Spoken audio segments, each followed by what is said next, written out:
কি বন্ধুরা কেমন আছো? আশা করি সবাই ভালো আছো। আমারও মোটামুটি চলে যাচ্ছে। তোমরা এই মন্দিরটা দেখে নিশ্চয়ই অনেকেই চিনতে পারছো বা বুঝতে পারছো। হ্যাঁ, এটা হচ্ছে রাধা গোবিন্দ মন্দির। আর প্রত্যেক বছরের মতন এবছরও কিন্তু গোপুসোনার অভিষেকের জন্য সবাই প্রস্তুত হয়ে গিয়েছে। প্রত্যেক বছর যেমন 108টা ফলের রস দিয়ে গোপুসোনাকে স্নান করানো হয়, এবারও কিন্তু ঠিক একই প্রসেসে স্নান করানো হচ্ছে। চলো তোমাদেরকে সেটাও দেখাই। তবে হ্যাঁ, এবার কিন্তু একটু আগে আগে হয়েছে। প্রত্যেকবার রাত 12টার সময় শুরু হয় স্নান করানো, এবার কিন্তু রাত 9:30 থেকে 10টার মধ্যে স্নান শুরু হয়ে গিয়েছে। ওই জন্য তাড়াতাড়ি শেষ হয়ে গেছে।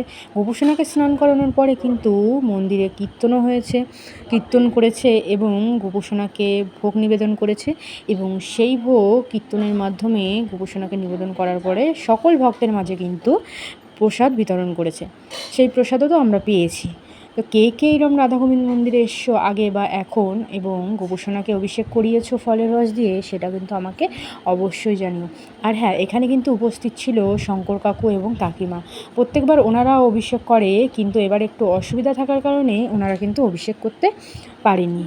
তারপর কি গোপুসোনার যে ফুল ছেটানোগুলো, মাথায় যে ফুল দিয়ে অভিষেক করানো হয়েছিল সেটা কিন্তু সবার মাথায় আশীর্বাদ হিসাবে ছিটিয়ে দিয়েছে এবং গোপুসোনার স্নান করানো যে ফলের রসটি সেটা কিন্তু চরণমিত্র হিসাবে কিন্তু সবাই নিয়েছে। আচ্ছা, কৃষ্ণের জন্মদিন উপলক্ষে তোমরা কে কে বাড়িতে জন্মাষ্টমী পালন করেছো এবং এরকমভাবেই ফলের রস দিয়ে গোপুসোনাকে স্নান করিয়েছো, তারপর সুন্দর করে গোপুসোনাকে ভোগ লাগিয়েছো, অবশ্যই কিন্তু আমাকে জানিও।